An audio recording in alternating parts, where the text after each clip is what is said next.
한창 가격 나갈 때 입한장당 300만 원. 이거 처음 살 때 제가 이제 90만 원에 사왔어요. 무릎에서 사서 이제 머리에서 파는 꼴이 된 거죠. 한창 전성기 때는 월에 한 2천만 원 정도씩 순수익이 났던 것 같아요. 월에 2천이요? 반갑습니다. 네, 안녕하세요. 네, 간단하게 카메라 보시고 자기소개 짧게 부탁드릴게요.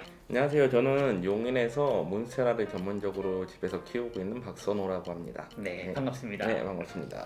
그럼 몬스테라 알보를 전문적으로 키우시는 거예요? 그렇죠. 뭐 굳이 말하자면 몬스테라 종류들을 여러 가지를 키우는데 그 중에서 몬스테라 알보가 좀 메인이에요. 그러면 지금 집안에서 네. 다 키우고 계신 거죠? 그렇죠. 그럼 한번 아이들이 좀 보면서 이야기를 네. 조금 더 자세히 나눠보도록 하겠습니다. 네.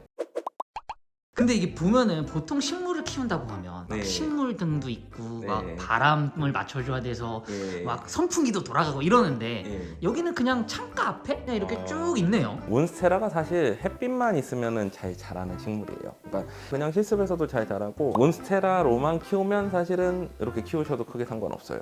와 근데 딱 보면은 얘가 눈에 딱 들어오거든요. 얘는 무늬몬스테라라고 불리는 종이에요. 와 얘는 잎이 엄청 크네요. 사실 이제 다른 가격대가 좀 비싼 애들은 번식하느라고 다 잘라서 그런데 얘는 이제 가격대가 그렇게 비싸지 않아서 번식을 안 하고 놔두니까 자꾸 커져서 이만해졌어요.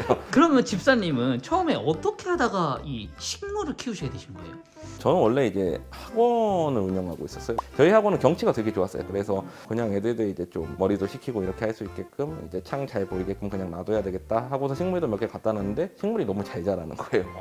그래서 이제 그때부터 식물 키우는 취미가 생겼고 그러다가 이제 어느 날 보니까 몬스테라가 너무 예뻐서 이제 몬스테라 하나둘 키우다 보니까 하얀 무늬 몬스테라가 있는 거예요. 그거를 처음에 구하려고 되게 노력을 많이 했는데 그때만 해도 국내에 몬스테라에 알려지지 않았고 그리고 방금 보셨던 그 무늬 몬스테라 얘를 알보로 속여서 파는 사람도 되게 많았어요. 이것도 그때 속아서 산 애 사기 당하신 거 아니에요? 사기당한 거죠. 초반에 저도 사기를 되게 많이 당했고 제가 이제 이 알보를 처음 구하게 된 이야기가 있는데 예전에 그때만 해도 몬스테라 알보 구하기가 되게 힘들었어요. 막 여기 되게 중고나라인데 구하고 싶다고 막 올렸더니 어떤 분이 저한테 연락이 왔는데 이제 몬스테라 알보 당시로 삽수라고 그래요. 뿌리가 있어야 되는데 뿌리가 없는 걸 저한테 판 거예요. 근데 저는 그때 초보니까 뭘 모르고 그거 구한 것만 해도 너무 좋은 거예요. 그 뿌리가 없는 애들은 살릴 수가 있기는 한가요? 있기는 해요. 근데 이제 되게 힘들죠. 썩는 경우도 많고. 그래서 이제 그때 불쌍하다고 네. 그 카페 분이 저한테 알려줬어요. 어디 가서 사라고. 근데 알고 보니까 그게 저희 고향이더라고요. 그래서 덕분에 싸게 하나를 구해왔어요. 그리고 다른 데서도 사고 그러면서 이제 좀 알보에 대한 지식도 익히고 그래서 이제 한 7개 정도 가지고 이제 처음에 시작을 한 거죠. 그래서 이제 이렇게 풀린 건데 사실 그것도 되게 웃긴 게 이게 처음 그 제가 살 때만 해도 식물 매니아들이 다 알보를 가지고 있어서 끝물이었어요. 웃긴 게. 근데 식물도 유행이 있어가지고 이제 새로운 그 수입하는 셀러들이 있어요. 그래가지고 그 사람들이 이제 식물을 수입해가지고 갖다 파는 거죠. 팔 때 유행을 만들어요. 패션처럼. 그러니까 어떻게 보면 식물의 유행이 만들어지는 거네요. 만들어지죠. 저도 이제 짧게 들어와가지고 얼마 안 되긴 3, 4년 정도뿐이 안 되긴 했지만 저 같은 경우에 좀 하나에 빠지면 되게 미치는 스타일이라 거기에. 네. 그래서 식물 수입부터 해서 식물 품종 개량 뭐 이런 것까지 그 짧은 사이에 다 해봤으니까 또 지인들 통해가지고 해외 나가서 수입도 해보고 막 이러다 보니까 알게 된 게 되게 많죠. 옐로우 같은 경우에는 되게 웃겼던 게 이런 게 이제 옐로우거든요. 이거 처음 살 때 제가 이제 90만 원에 사왔어요. 근데 그때만 해도 미쳤다고 그랬어요, 사람들이. 근데 이제 당시에 식물 가격이 그렇게 비싸진 않았어요. 근데 알고 보니까 이게 국내에서 한 5명 정도뿐이 안 갖고 있었던 식물이에요. 근데 이게 유행이 끝난다고 그분이 저한테 팔아 넘긴 거예요. 저는 못 모르고 알보 사면서 이거 같이 한번 사보실래요? 희귀한 거예요. 그래가지고 저는 그때 이제 그래도 돈이 있었으니까 사긴 샀는데 지금 생각해보면 그때 유행 끝나가는 판국에 저한테 떨이 처리해버린 건데 사와가지고 유행이 다 끝났다고 사람들이 알보 끝났다 했는데 코로나가 터진 거예요. 근데 전 세계적으로 그러다 보니까 관엽식물 가격이 10배로 올라갔고 기존의 유행을 따라가잖아요. 새로 들어온 사람들은 새로운 유행에 따라가기보단. 그래서 알보가 계속 뜨면서 가격이 10배까지 치솟은 거예요. 그래서 저는 운이 좋게 막타에 들어갔는데 무릎에서 사서 이제 머리에서 파는 꼴이 된 거죠. 근데 저는 학원이 어려워서 팔기 시작했는데 저는 학원 어려워서 생계유지 때문에 팔고 있는데 욕하고 저는 이거 하면서 욕을 되게 많이 먹었어요. 저도 취미이고 그 사람들도 취미인데 저는 그걸로 돈 번다고 엄청나게 욕을 먹었던 사람이에요. 근데 이제 와서는 저보고서 이 시장을 좀 살려달라고 하는 상황이에요. 그러면 어느 정도 이제 수익이 나신 거예요? 한창 전성기 때는 월에 한 2천만 원 정도씩 순수익이 났던 것 같아요. 월에 2천이요? 아니 알보 끝물에 들어가서 사기도 당하셨는데 어떻게 보면은 전화위복 된 거죠. 그러니까 그때 저한테 다 팔고 뭐 처리했던 농원 사장님들은 나중에 또 사온다고 막 그러고 그랬던 경우도 많고 사람들이 이 얘네를 왜 사는 것 같아요? 코인 생각하시면 돼요. 몬스테라가 키우기 쉽고 북유럽 인테리어도 많이 사용됐고 그 다음에 이제 열대관염으로서의 대표 상징성도 있어요. 게다가 흰 무늬가 들어가서 얘네가 대량 생산이 안 돼요. 조직 배양이나 씨앗으로 번식이 안 돼요. 그러다 보니까 대량 생산이 좀 힘들고 그 코로나 겪으면서 거래량이 되게 많아졌잖아요. 거래량이 많아진다는 건 시세가 형성된다는 거고 부동산으로 치면 아파트 가치 된다는 거예요. 그러면은 학원에서 어찌됐든 식물들을 키우시기 시작한 거잖아요. 네. 학원이 그리고 여기보다 햇빛이 더 잘 들었으니까. 갖다 놔두면 막 이만하게 커진 거죠, 저렇게. 아 그냥 놓고 그냥 물만 줬을 뿐인데. 네. 오. 식물은 햇빛이 계속 24시간 쪼여져도 계속 광합성을 해요. 24시간 식물등 켜주면 빨리 자라요. 그 대표적으로 알 수 있는 게 우리가 이제 식물 공장 같은 데서 상추쌈 같은 거 생산하는 데들은 빨리 속성 재배하려면 24시간 그냥 켜놓거든요. 근데 어떤 분들 식물 키우시는 분들은 저한테 그러더라고요. 식물도 잠자는 시간이 필요한데 어떻게 24시간 식물등을 켜놓느냐. 근데 저는 과학적으로 입증을 하거든요. 보면 백야 현상 있는데 유럽 북쪽에 백야 현상 있는데 6개월 동안 난방 계속되는데 저는 좀 그런 입장이다 보니까 좀 과학적으로 접근을 해가지고 식물을 키우는 쪽이고 그리고 품종 개량도 그래가지고 이제 도전을 한 거고 사람들이 이제 품종 개량하면서 맨날 식물 수입해 오니까 근데 우리나라는 대부분 수입만 해요. 그리고 그걸 생산을 하는 사람이 거의 없어요. 새롭게 만들어서 그러다 보니까 지금 직접 개량하신 품종이 있어요? 예 예를 들면 요런 애들 이렇게 무늬가 도트 무늬로 들어간 거 그리고 이렇게 생긴 거는 처음 보는 것 같긴 하거든요. 예 그래서 요것도 이제 새로 나온 개체고요. 이렇게 얘는 그 노란색이랑 섞여 있네요. 얘는 이름이 뭐예요? 보통 요런 애들을 델리시오사 알보라고 부르는데 나온 형태에 따라서 조금씩 다르죠. 아니, 근데 집사님 보면 정말 알보만 키운다는 걸 알 수 있는 게 옆에 액자도 알보네요. 예. 알보만 이렇게 키워보셨잖아요. 네. 어떠신 것 같아요? 이 알보의 매력은? 사람들이 왜 알보를 찾는지. 일단은 무늬 자체가 무늬종이 예쁜 것도 있고 첫 번째는 그래요. 두 번째는 과학적인 관점에서 보면은 무늬종은 유전이 안 돼요. 그래서 유니크하기도 하고 대량 생산이 안 되죠. 대량 생산이 안 되니까 가격이 비싸고 가격이 비싸니까 희소성 원리에 의해서 사람들이 너도 나도 갖고 싶어 하는 거예요.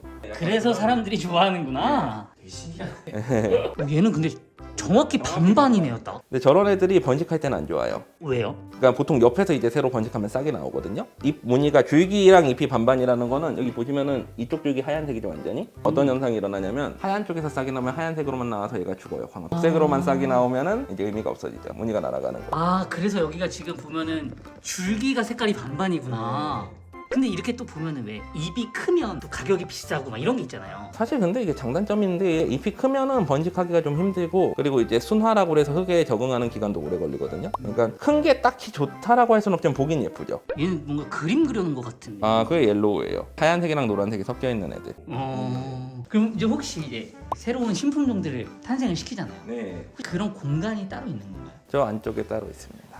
아, 여기가 이제 새로운 식물들을 탄생시키는? 여기는 좀 따뜻하네요, 많이. 그러면 이제 여기에서 이제 새로운 품종들이 탄생을 하는 거잖아요. 그럼 지금까지 몇 개 정도의 신품종을 탄생시키셨나요? 한 두 종류 되는 것 같아요. 그 아까 저희한테 보여주셨던? 예, 비슷한 형태로 발현되는 경우들이 좀 많아서 한 지금까지 건진 건 한 10개 좀 안 되는데 몇만 개 심어서 근데 그 중에서 이제 발현되는 형태가 거의 두 종류 정도로 기계되더라고요. 야, 이게 이 반반 섞인다는 게 진짜 쉬운 일이 아니구나. 그렇죠. 이거 확률상으로 하얀색이 섞여 나올 확률도 1000개 중에 하나도 안 되는데 그 중에서 이제 그게 정확히 반반이 섞여서 제대로 성장까지 하려면은 10,000개 중에 하나 나올. 그러니까는 그런 그 막 마블링이 이쁘다든지 이런 애들이 비싸고 인기가 좋을 수밖에 없네요. 예. 그 제가 알기로는 굉장히 유명한 분한테 그 DM을 받은 걸로 알고 있는데 초창기에 옐로우 몬스테라가 별로 없을 때 태국의 어떤 유명한 그 배우한테서 연락이 왔어요. DM이.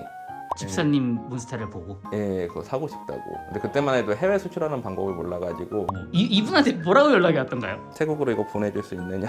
한창 가격 나갈 때 잎 한 장당 300만 원. 그러니까 이게 거의 1,000만 원짜리였던 거죠. 그때만 해도. 그럼 혹시 집사님만의 이 알보를 잘 키울 수 있는 노하우 같은 게 혹시 있나요? 사실 그런 건 없고 햇빛이 가장 중요해요. 사실. 뭐 다 중요하지만 결국에 가장 햇빛이다. 중요한 것은 햇빛이다. 예. 그러면 물은 얼마나 줘야 돼요? 물은 빛을 하루에 5만 룩스 이상 한 6시간 이상씩 받을 수 있게 고정해 놓으면은 일주일에 한 번씩 물 줘도 돼요. 광량을 고정해 놓으면 물은 주기적으로 줘도 되는 거고 광량이 고정되지 않으면 물은 그때그때 맞춰가지고 줘야 되는 거예요. 일단 식물 키운다 그러면은 물 되게 자주 줘야 돼. 물 시중 된다 막 이렇게 네, 표현을 그렇죠. 하니까 물을 되게 많이 줘야 된다고 생각을 하는데 많이 줘야 돼요. 힘들어요. 자주 주지 않을 뿐이지 많이 줘야 돼요. 흠뻑 줘야 돼요. 저도 이제 처음에는 이게 물조리개로 주고 네. 물조리개도 큰 걸 샀는데 너무 힘들어서 이제 요새는 이거 저거 쌌어요. 물 주는 건 사가지고. 근데 여기다 막 뿌릴 수는 없으니까 이렇게 그쵸, 대고 그쵸. 되게 소심하게. 이게 물을 가득 채우면 이게 8리터짜리니까 8kg짜리예요. 와 엄청 무겁네요. 그러니까 위에 있는 거 주려면 죽어나요.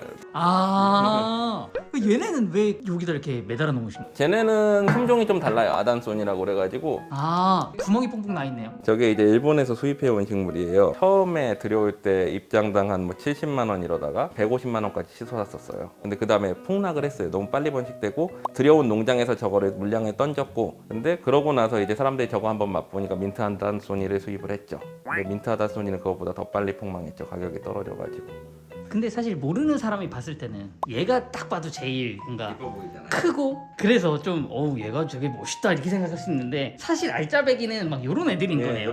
얘네들도 이제 크게 키울 수 있는데 저는 되게 부러운 게 그거였어요. 이 알보 되게 크게 저만하게 키우신 분이 있었거든요. 근데 그분이 저는 너무 부러웠던 게 뭐냐면 다른 게 아니라 그분 재력이 부러웠어요. 코로나 시즌에 그 정도 사이즈 키우려면 사실 그거 잘라 팔면은 그때 당시 돈으로 한 3, 4천만 원 나오거든요. 아 그걸 안 자르고 계속 이거 키울 수 있다라는, 너무 부럽더라고요. 그 뭔가 할 수 있다는 재력 자체가. 이게 그러면 집사님이 직접 예. 쓴 책인가요? 예. 몬스테라 알보로 시작하는 식테크의 모든 것. 네. 그 요거는 언제 쓰신 거예요? 작년에 나왔죠. 재작년에 쓰기 시작해서. 이야 정말 전문가시네요. 운이 좋았어요. 이야 아 이렇게 그냥 안에 내용이랑 좀 이렇게 설명을 해놓으신 거구나.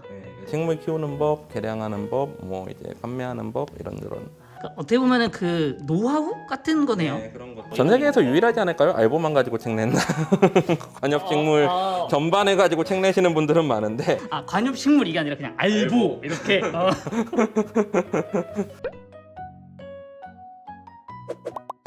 자 그러면은 네. 이제 주변에 이제 식물을 키우시는 식집사들이 많으신데 그 중에서 이제 식테크 좀 하고 싶어 하시거나 하시는 분들이 네. 많잖아요. 그런 분들한테 줄 수 있는 뭐 조언 같은 게 혹시 있을까요? 사실은 모든 건 이제 취미로 시작해야 된다고 봐요. 저도 사실은 처음에 취미로 시작을 했고, 이게 단순히 정말 식테크로만 들어가면 너무 힘들잖아요. 지금 뭐 이제 옛날만큼 그렇게 막 식테크가 붐이 일어나는 시장도 아니고, 취미로 하시면서 하시다 보면 또 그거를 통해서 수익이 만들어질 수도 있는 거고, 그런 개념으로 접근하는 게 좋지 않을까 하는 생각이 듭니다. 너무 업으로 생각하지 예, 말고. 업으로 생각하지 말고. 그럼 혹시 사기 안 당할 수 있는 팁 같은 거 있나요? 사실 지금은 어느 정도 시장이 성숙된 단계고, 하지만 지금도 사실 당장 인터넷에 몬스테라 알보를 검색해 보면은 무늬 몬스테라 알보라고 이름 붙여서 팔아요. 아 그냥 두 개를 짬뽕 시켜서. 네. 그러니까 지금 당장이라도 검색해 보면 어마어마하게 나오거든요. 그래서 아직까지도 그런 것들은 있으니까 좀 주의를 하셔야 된다. 잘 알아보고. 네. 알겠습니다. 오늘 너무 좋은 얘기 많이 해주시고 네, 너무 유익한 시간을 갖고 가는 것 같아서 네. 뿌듯해지는 네. 좀 그런 시간이었던 것 같습니다. 예. 네, 오늘 촬영하시느라고 너무 고생 많으셨고 고생 많으셨습니다. 네, 출연해주셔서 감사합니다. 네, 감사합니다. 네.